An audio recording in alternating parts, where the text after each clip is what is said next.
আজকে আমরা যে জ্যামিতির প্রমাণটা শিখব, সেই প্রমাণটা শিখতে গেলে আমাদের যে ধারণাগুলো জানা দরকার হবে। তার মধ্যে অন্যতম ধারণা হচ্ছে অর্ধবৃত্তস্থ কোণের ধারণা, তারপরে সদিশ ত্রিভুজের ধারণা তো লাগবেই। আমরা গত ক্লাস ধরে যে প্রমাণগুলো করে আসতেছি একটা পর একটা জ্যামিতির যে প্রমাণগুলো উচ্চতর গণিতের, সেখানে কিন্তু আমরা প্রতি ক্ষেত্রেই বলতে গেলে আমরা সদিশ ত্রিভুজের ধারণাটা ব্যবহার করে আসতেছি। তার সদিশ ত্রিভুজের ধারণা হচ্ছে একটি ত্রিভুজের তিনটি কোণ অপর একটি ত্রিভুজের তিনটি কোণের দুটি সমান হয়, ত্রিভুজ দ্বয় সদিশ হয়। আর দুটি ত্রিভুজ সদিশ হলে অনুরূপ ভর অনুপাতগুলো সমান হয়। এটা একটা হচ্ছে সদিশ ত্রিভুজের ধারণা। আর অর্ধবৃত্তস্থ যে কোণের ধারণা সেটার সাথেও আমরা মোটামুটি পরিচিত হয়ে গেছি যে অর্ধবৃত্তস্থ কোণ কি। আর এর সাথে আরেকটি যে ধারণা যে বৃত্তে অন্তর্লিখিত কোনো চতুর্ভুজ। আচ্ছা, বৃত্তে অন্তর্লিখিত চতুর্ভুজ আসলে কি? বৃত্তে অন্তর্লিখিত চতুর্ভুজ হচ্ছে এমন একটি চতুর্ভুজ যেটা কিনা বৃত্তের অভ্যন্তরে অবস্থান করবে এবং এই যে চতুর্ভুজের যে চারটি শীর্ষবিন্দু, এই চারটা শীর্ষবিন্দু বৃত্তের পরিধির উপরে থাকবে। এটা হচ্ছে বৃত্তে অন্তর্লিখিত চতুর্ভুজ। আর বৃত্তে অন্তর্লিখিত চতুর্ভুজের বিপরীত কোণদ্বয় সমষ্টি 180 ডিগ্রি হয়। বৃত্তে অন্তর্লিখিত চতুর্ভুজের বিপরীত কোণদ্বয় সমষ্টি 180 ডিগ্রি হয়। তা আমরা এই ধারণাগুলো প্রথমে চিত্রের সাহায্যে বোঝার চেষ্টা করি। এরপর আরেকটি অতি গুরুত্বপূর্ণ ধারণা আমরা আজকে জানবো, সেটা নিয়ে আমরা যে ধারণাগুলো আমরা মোটামুটি জেনে আসতেছি সেটা নিয়ে আলোচনা করার পর সেই ধারণা নিয়ে আলোচনা করা হবে। তার প্রথমে হচ্ছে সদিশ ত্রিভুজের ধারণা। সদিশ ত্রিভুজ হচ্ছে এবিসি, আর এটা হচ্ছে পি কিউ আর। এবিসি এবং পি কিউ আর দুটি ত্রিভুজ যদি এ কোণ পি কোণের সমান, বি কোণ হচ্ছে কিউ কোণের সমান এবং সি কোণ আর কোণের সমান হয়, তাহলে ত্রিভুজ দুটোকে আমরা কি বলতে পারবো? সদিশ বলতে পারবো। অর্থাৎ আমরা করবো এইভাবে, ত্রিভুজ এবিসি ও ত্রিভুজ পি কিউ আর এ। আচ্ছা, কোণ এ সমান সমান কোণ পি, কোণ বি সমান সমান হচ্ছে কোণ কিউ, আর কোণ সি সমান সমান কোণ আর। সেই ক্ষেত্রে ত্রিভুজটা কি হবে? সদিশ হবে।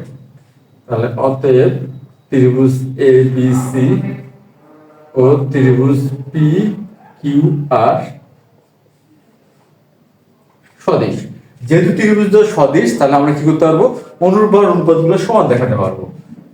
অনুরূপ ভর অনুপাত আর সমান সমান কোণের বিপরীত বাহু হচ্ছে অনুরূপ। তাহলে এই কোণের বিপরীত বাহু হলো বিসি, আর পি কোণের বিপরীত বাহু হচ্ছে কিউ আর। বি কোণের বিপরীত বাহু হচ্ছে এসি, আর কিউ কোণের বিপরীত বাহু হচ্ছে পি আর। আর সি কোণের বিপরীত বাহু হচ্ছে এবি, আর আর কোণের বিপরীত বাহু হচ্ছে পি কিউ। এই হলো অনুরূপ ভর অনুপাত সমান। এটা আমরা দেখালাম। যেহেতু ত্রিভুজ দুটি সদিশ, তাহলে আমরা অনুরূপ ভর অনুপাতগুলো সমান দেখাতে পারব। এই হলো আমাদের সদিশতার বিষয়টা। আর ত্রিভুজ দুটি সদিশ হলে কি সিদ্ধান্ত নেওয়া যায় তার একটি ধারণা। এখন আমরা দেখব যে বৃত্তে অন্তর্লিখিত চতুর্ভুজ এর বিষয়টি। আচ্ছা, এটা একটা বৃত্ত, এটা হচ্ছে যে কোনো একটা চতুর্ভুজ। এই যে বিপরীত কোণ, অর্থাৎ এখানে এ বি সি ডি। তাই চতুর্ভুজটির বৈশিষ্ট্য কি? চতুর্ভুজটির বৈশিষ্ট্য হচ্ছে এটা বৃত্তের অভ্যন্তরে অবস্থিত, প্রথম।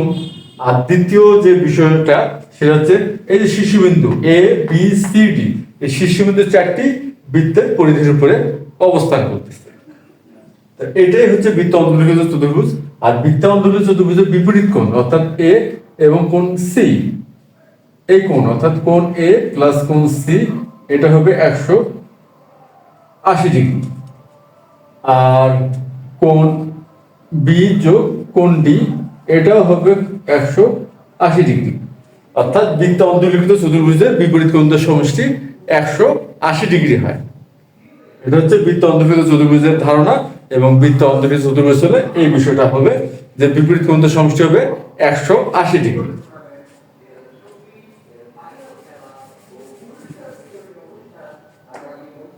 এরপর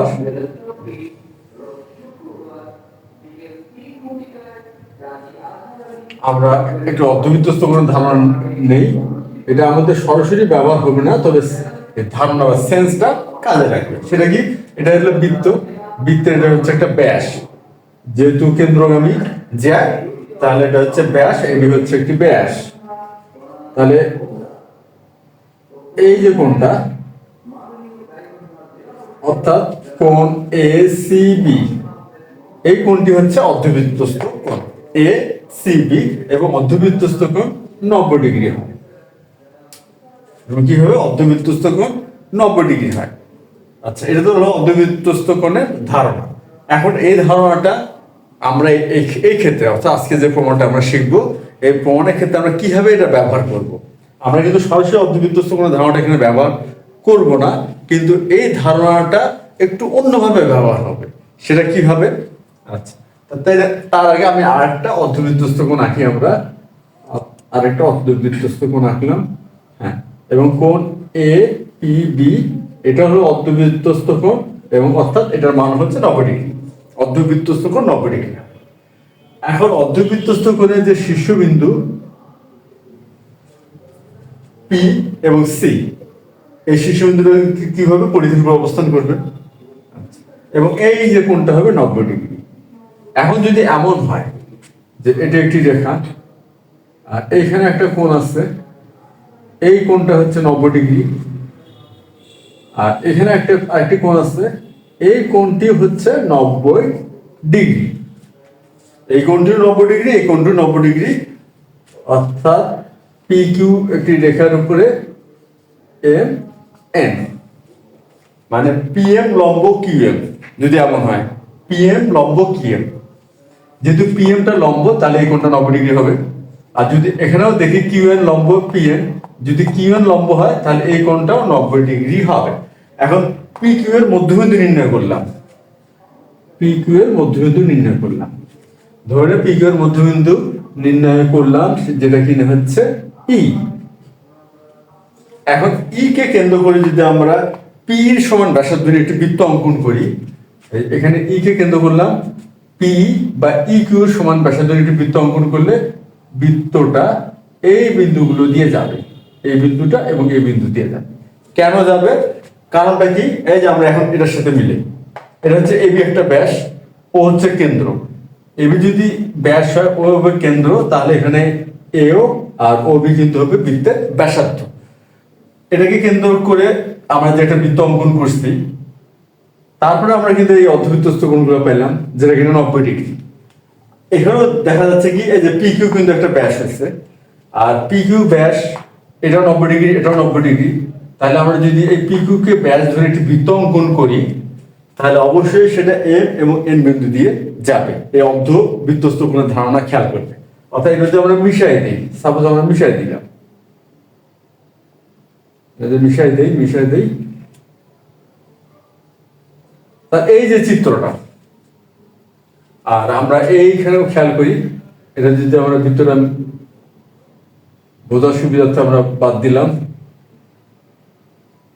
তাহলে দুটি চিত্রের কনসেপ্ট বা ধারণা কিন্তু মোটামুটি একরকমই হলো। তাহলে এখানে আমরা বৃত্ত ছিল, বৃত্তটা মিশিয়ে দিয়ে যে কাঠামোটা পেলাম, আমাদের এই যে দ্বিতীয় যে পরে যে আমরা চিত্রটা অঙ্কন করলাম, সেই কাঠামোটা কিন্তু মোটামুটি একরকম। অর্থাৎ এই কোণ দুটি যদি 90 ডিগ্রি হয়, যে রেখার উপরে এই কোণ দুটি অবস্থিত, ওই রেখার মধ্যবিন্দু নির্ণয় করে যদি একটা বৃত্ত অঙ্কন করি, বা ওই রেখাকে ব্যাস ধরে যদি বৃত্ত অঙ্কন করি, অবশ্যই সেটা এই যে সমকোণিক বিন্দু এম এবং এখানকার সমকোণিক বিন্দু এন দিয়ে অতিক্রম করবে। অর্ধবৃত্তস্থ কোণের ধারণাটা একটু অন্যভাবে ভাবলে কিন্তু এই ধারণাটা দাঁড়ায় যায় বা বোঝা যায়। তাই এটা একটা ধারণা, এই ধারণাটা এখানে আমরা ব্যবহার করব। আর এরপর যে নতুন একটি ধারণা আজকে আমরা ব্যবহার করব, সে ধারণাটা হচ্ছে যদি দুটি ত্রিভুজ সদৃশ হয়, অর্থাৎ ত্রিভুজ, আমরা দেখা গেল যে এই ত্রিভুজ দুটো যে সদিশ সেটা আমরা প্রমাণ করতে পারছি। আমাদের হাতে যে তথ্য ছিল সেই তথ্য ব্যবহার করে আমরা এই ত্রিভুজ এবিসি ত্রিভুজের তিনটি কোণ আর পিকিউআর ত্রিভুজের তিনটি কোণ সমান দেখাতে পারলাম। দেখাতে পারার পর বলতে পারলাম যে এবিসি আর পিকিউআর হচ্ছে সদিশ। তাহলে ত্রিভুজ এবিসি ও ত্রিভুজ পিকিউআর সদিশ, আমরা সদিশ দেখাতে পারলাম। অর্থাৎ এখানে এ কোণ সমান পি, বি সমান কিউ আর সি সমান আর। তাহলে ত্রিভুজ সদিশ হলো।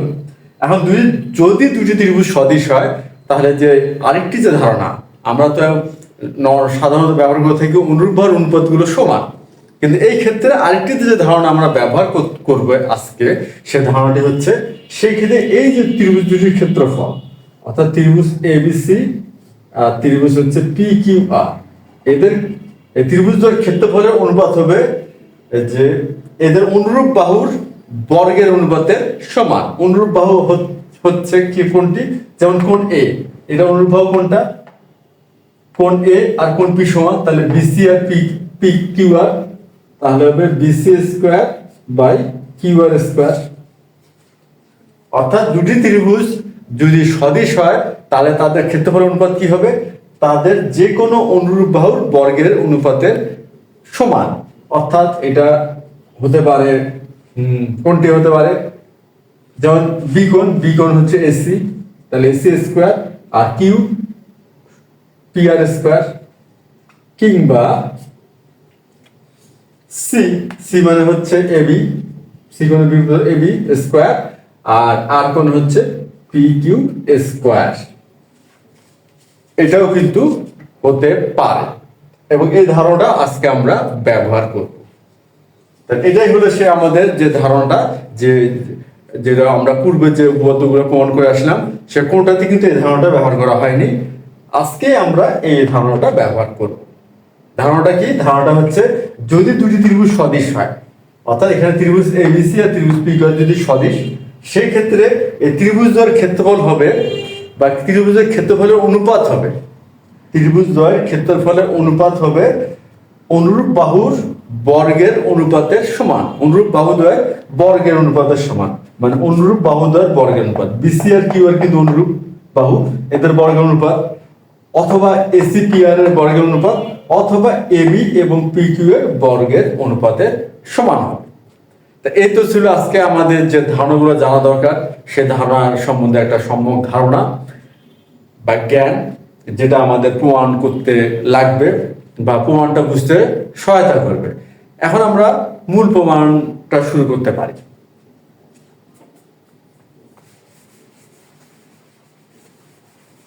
প্রমাণটা শুরুর আগে আমরা একটি চিত্র অঙ্কন করি। আচ্ছা, আমরা আগে দেখি কি প্রমাণটা। এবিসি ত্রিভুজের এসি আর এবি বাহুর উপরে, ত্রিভুজ হচ্ছে এবিসি, বাহুর উপরে যথাক্রমে বি আর সি এর লম্ব। দেখা যে ত্রিভুজ এবিসি অনুপাত ত্রিভুজ এইএফ সমান এবি স্কয়ার অনুপাত এই স্কয়ার। প্রথমে আমরা একটা ত্রিভুজ এবিসি অঙ্কন করি।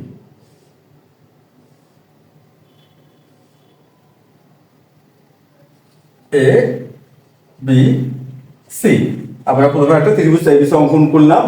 এরপর বলা হচ্ছে এসি আর এবি বাহুর উপর যথাক্রমে বি আর সি এর লম্ব। তাহলে এখানে একটি লম্ব বি ই আর এখানে আরেকটি লম্ব সি এফ। তাহলে বি এবং সি এফ কি লম্ব। এখন এই অনুপাতটা আমাদের প্রমাণ করতে হবে। আচ্ছা, কিছুক্ষণ আগে আমরা যে ধারণাটা পেলাম সেটা হচ্ছে যে এই যে লম্ব, অর্থাৎ লম্ব যেহেতু তার এই কোণটি হবে সমকোণ আর এই কোণটি হবে সমকোণ। এখন আমরা বিসি কে ব্যাস ধরে যদি একটি বৃত্ত অঙ্কন করি সেক্ষেত্রে কি হবে, বিসি কে ব্যাস ধরে বৃত্ত অঙ্কন করলে সেটি অবশ্যই ই এবং এফ বিন্দু দিয়ে অতিক্রম করবে এবং বিসি বিন্দু দিয়েও কিন্তু অতিক্রম করবে। সে যাই হোক, এটা আমরা অঙ্কনে দেখাবো। তাহলে আপাতত আমরা বিশেষ নির্বাচনটা লিখে আমরা অঙ্কনে যাচ্ছি। আগে প্রথমে আমরা বিশেষ নির্বাচনটা লিখি।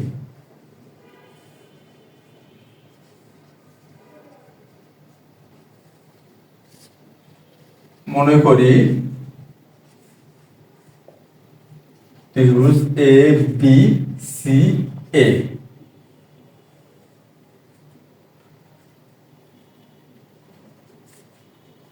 বি লম্ব এসি এবং হচ্ছে সিএফ লম্ব এবি। প্রমাণ করতে হবে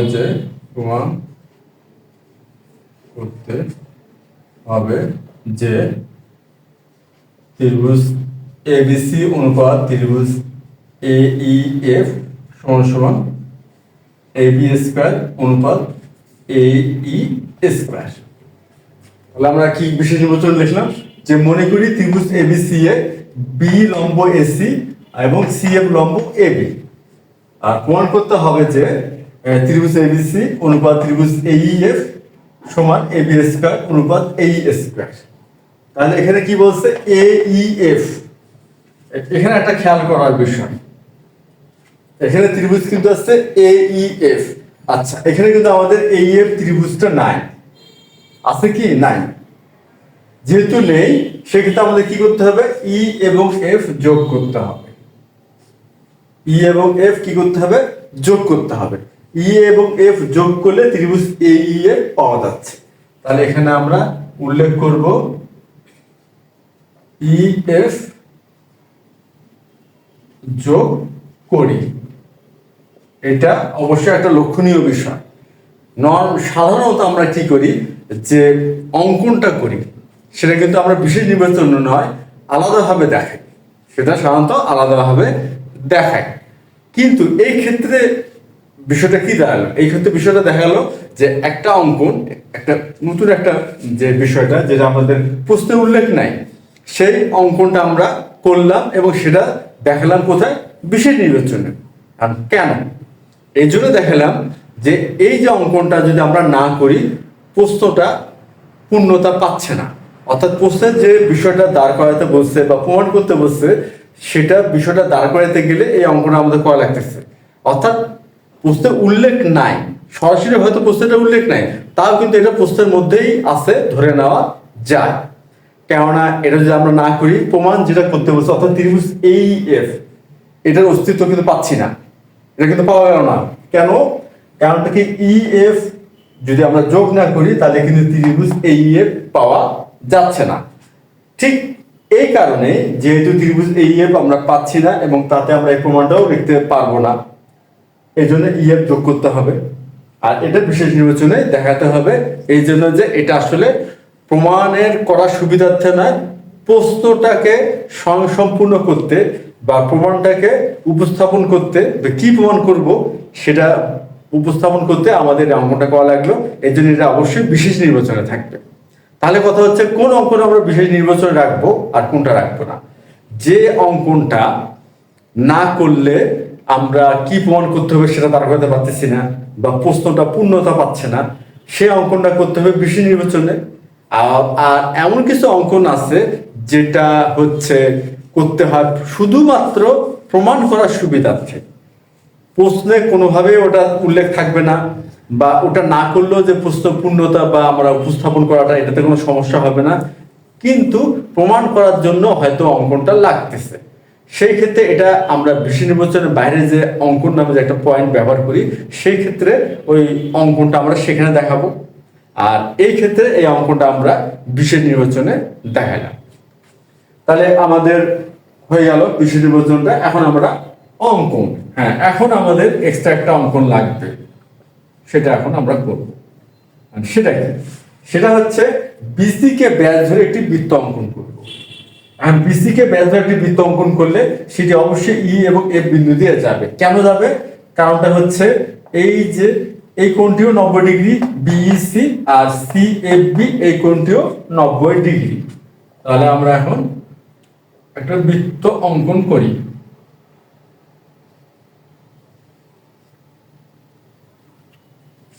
আচ্ছা, বৃত্তটা আমরা একটু ভালোভাবে আঁকার চেষ্টা করি।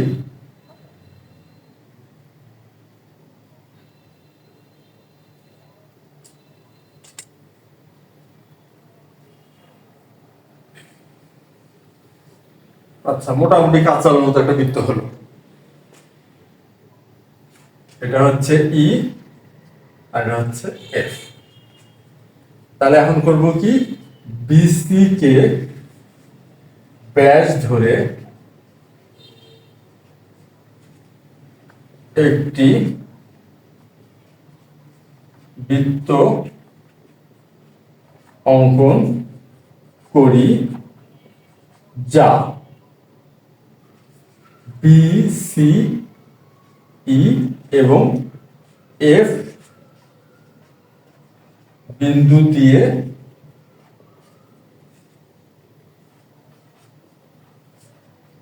অতিক্রম করবে।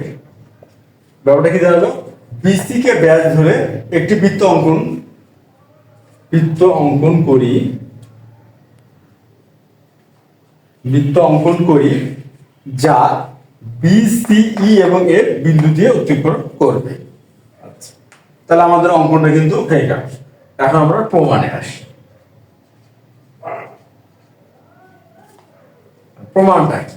প্রমাণটা দেখি। এখানে কিন্তু আমরা একটা চতুর্ভুজ পেয়ে গেছি। চতুর্ভুজ হলো বিসিইএফ। তাহলে চতুর্ভুজ বিসিইএফ বৃত্তে অন্তর্লিখিত।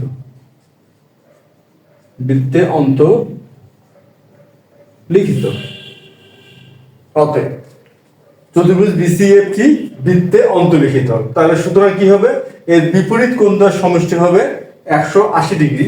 তার সুতরাং হবে কোণ এফ বিসি যোগ কোণ হবে কি, হলো এফ ইসি সমান 180 ডিগ্রি। তাহলে এই কোণ দুটির যোগফল হবে 180 ডিগ্রি। আর এবং কোণ হচ্ছে বিসিই যোগ কোণ বিএফই সমান 180 ডিগ্রি। তাহলে এটা দিয়ে হচ্ছে 1 আর এটা হচ্ছে 2। তাহলে কি হচ্ছে, যেহেতু বিসিইএফ একটি বৃত্তে অন্তর্লিখিত চতুর্ভুজ, আর আমরা জানি যে বৃত্ত অন্তর্লিখিত চতুর্ভুজের বিপরীত কোণ দ্বয়ের সমষ্টি 180 ডিগ্রি হয়, সেহেতু এফ বিসি দেখি, এফ বিসি কোণটা, এফ বিসি এই কোণটি, আর অপর কোণটি কি, এফ ই সি এই কোণ দুটো হলো 180 ডিগ্রি সমষ্টি। আর বিসিই এই কোণটি, আর বিএফই এই কোণটি বিপরীত কোণ। তা এই কোণ দুটি সমষ্টি হবে 180 ডিগ্রি। কেন, যে বৃত্ত অন্তর্লিখিত চতুর্ভুজের বিপরীত কোণ দ্বয়ের সমষ্টি 180 ডিগ্রি হয়। এটা গেল। আর এখানে আমরা আরেকটি বিষয় দেখি যে এইসি, এখন কোণ এইসি সমান কত হবে, এইসি এটা একটা সরল কোণ, আর আমরা জানি সরল কোণ 180 ডিগ্রি হয়। এটা হবে 180 ডিগ্রি। এবং কোণ হচ্ছে এএফবি, এটিও হবে 180 ডিগ্রি। কারণ কি, এবি কিন্তু একটি সরলরেখা, আর এবি যদি একটি সরলরেখা হয় তাহলে এএফবি হবে 180 ডিগ্রি সরল কোণ, আর এইসি এই কোণটা হবে 180 ডিগ্রি বা সরল কোণ। বা এখন এইসি কি লিখতে পারবো, এইএফ যোগ হচ্ছে এফইসি, অর্থাৎ কোণ হচ্ছে এইএফ যোগ কোণ এফইসি সমান 180 ডিগ্রি। এটা কিন্তু লেখা যায়। তাই এটা দিয়ে হচ্ছে 3 নম্বর। আর এখানে যে আরেকটি ধারণা, এএফবি হচ্ছে 180 ডিগ্রি, তাহলে এএফবি অর্থাৎ কি লিখতে পারবো, এএফই যোগ হচ্ছে কোণ বিএফই, তাহলে কোণ হচ্ছে এএফই যোগ হচ্ছে কোণ বিএফই সমান 180 ডিগ্রি। এটা হচ্ছে 4 নম্বর সমীকরণ। তাহলে এভাবে আমরা কয়টি সমীকরণ পেলাম, 4টি সমীকরণ নির্ণয় করতে পারলাম। দুটি করলাম কিভাবে, বৃত্ত অন্তর্লিখিত চতুর্ভুজের বিপরীত কোণ দ্বয়ের সমষ্টি 180 ডিগ্রি এই ধারণা ব্যবহার করে, আর অপর দুটি সমীকরণ যে এক সরল কোণ 90 ডিগ্রি, এক সরল কোণ হচ্ছে 180 ডিগ্রি এই ধারণাটা ব্যবহার করে। এখন আমরা দেখি এক নম্বর সমীকরণটা, এখানে দেখি এফ ই সি এই কোণটি আছে, আর 3 নম্বর সমীকরণে কিন্তু এফ ই সি আছে। তাহলে আমরা 1 ও 3 হতে কি লিখতে পারবো, যেহেতু এই কোণ দুটিরও সমষ্টি 180 ডিগ্রি এবং এই কোণ দুটিরও সমষ্টি 180 ডিগ্রি, তাহলে আমরা সমান দেখাতে পারবো। তাহলে কোণ এফ বি সি যোগ কোণ এফ ই সি সমান সমান কোণ হচ্ছে এ ই এফ যোগ কোণ এফ ই সি। আমরা এটা কিন্তু সমান দেখাতে পারলাম। এখন দেখি এফ ই সি উভয় পক্ষে বিদ্যমান, যেহেতু উভয় পক্ষে বিদ্যমান তাহলে আমরা কি বলতে পারবো, দুই পাশ থেকে বাদ দিতে পারবো। সুতরাং কোণ হচ্ছে এফ বি সি সমান সমান কোণ এ ই এফ। আমরা একটা চূড়ান্ত মোটামুটি সিদ্ধান্ত পেয়ে গেলাম যে এফ বি সি এবং এ ই এফ সমান। দেখি এফ বি সি কোণটা, এফ বি সি এই কোণটি, আর এ ই এফ এই কোণটি, এই কোণ দুটি সমান আমরা কিন্তু দেখাতে পারলাম। 1 এবং 3 থেকে ধারণাটা পেলাম। এখন আমরা 2 ও 4 হতে, আর 2 নম্বর সমীকরণটা দেখি, এই দুটি কোণের সমষ্টি 180 ডিগ্রি এবং 4 নম্বরও এই দুটি কোণের সমষ্টি 180 ডিগ্রি। তাহলে আমরা যত সমান দেখাতেই পারি, কোণ বিসিই যোগ কোণ বিএফই সমান সমান হচ্ছে 4 নম্বরে দেখি এ এফ ই যোগ কোণ বিএফই। আমরা কিন্তু 2 এবং 4 হতে এটা পেলাম।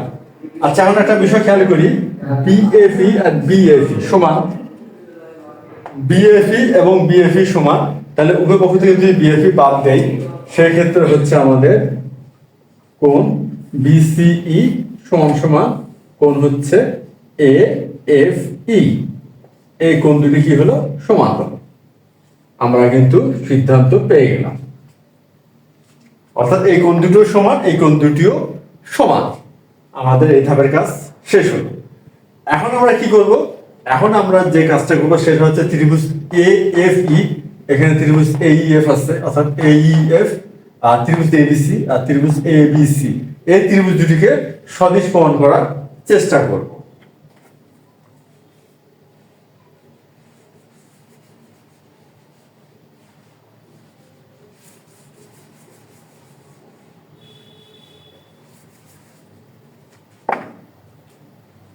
এখন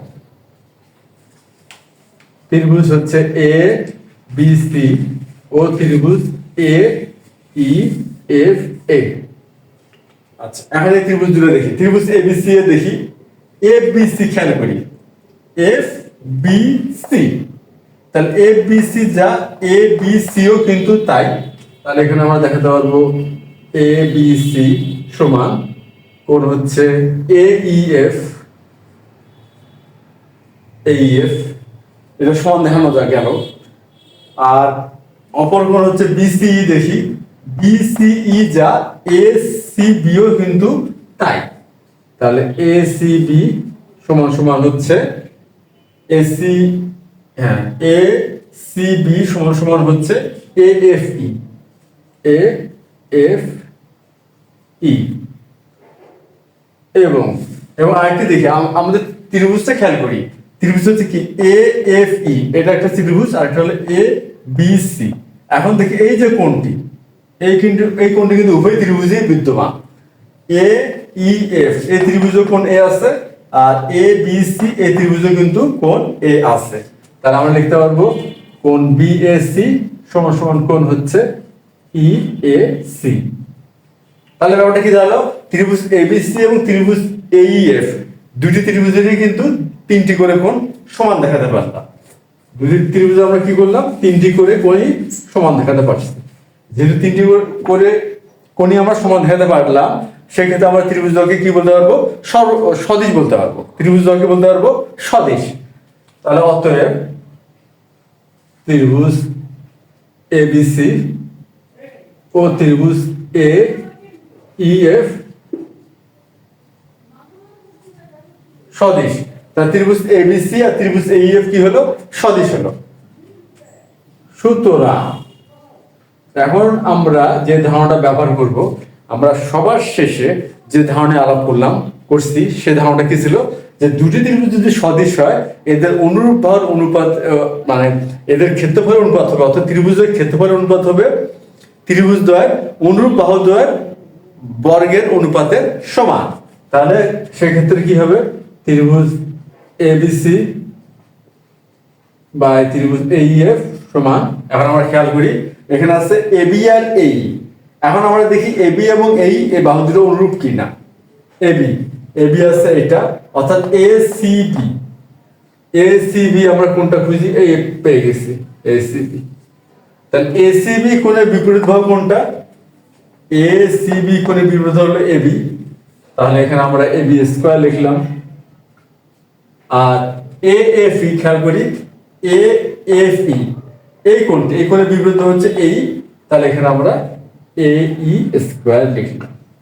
এখন কথা হচ্ছে আমরা তো যে কোনো অনুরূপ বাহুর বর্গ অনুপাত দেখাতে পারতাম, শুধুমাত্র এটা কেন, শুধুমাত্র এটা এই জন্যই যেহেতু আমাদের এই ধারণাটাই প্রমাণ করতে হবে। তাহলে আমরা সবগুলো দেখাতে পারি, কোনো সমস্যা নাই, সবগুলো দেখালাম, পরপর আমরা শুধুমাত্র এই ধারণাটা ব্যবহার করলাম, কিংবা আমরা সরাসরি এটা দেখাতে পারি, এটা তো কোনো সমস্যা নাই। তার অতএব ত্রিভুজ এবিসি অনুপাত ত্রিভুজ এইএফ সমান সমান এবি স্কয়ার অনুপাত এই স্কয়ার, আমাদের প্রমাণটা হয়ে গেল। তাহলে আমরা কিন্তু শেষ পর্যন্ত প্রমাণ করতে পারলাম। তা এখানে আমাদের কিছু মানে যে ধারণা আমরা একটা একবার প্রতি ক্লাসে ব্যবহার করে আসলাম, সে ধারণা সেই সাথে নতুন একটি ধারণা ব্যবহার করলাম, এবং আমরা খুব সহজভাবে বলতে গেলে খুব জটিলতা আমরা এখানে করি নেই, সাধারণ কিছু ধারণা ব্যবহার করে আমরা কি করলাম, শেষ পর্যন্ত আজকে আমাদের যে প্রমাণটা ছিল সেটা করে ফেললাম। তাহলে আজকে এই পর্যন্তই, ধন্যবাদ।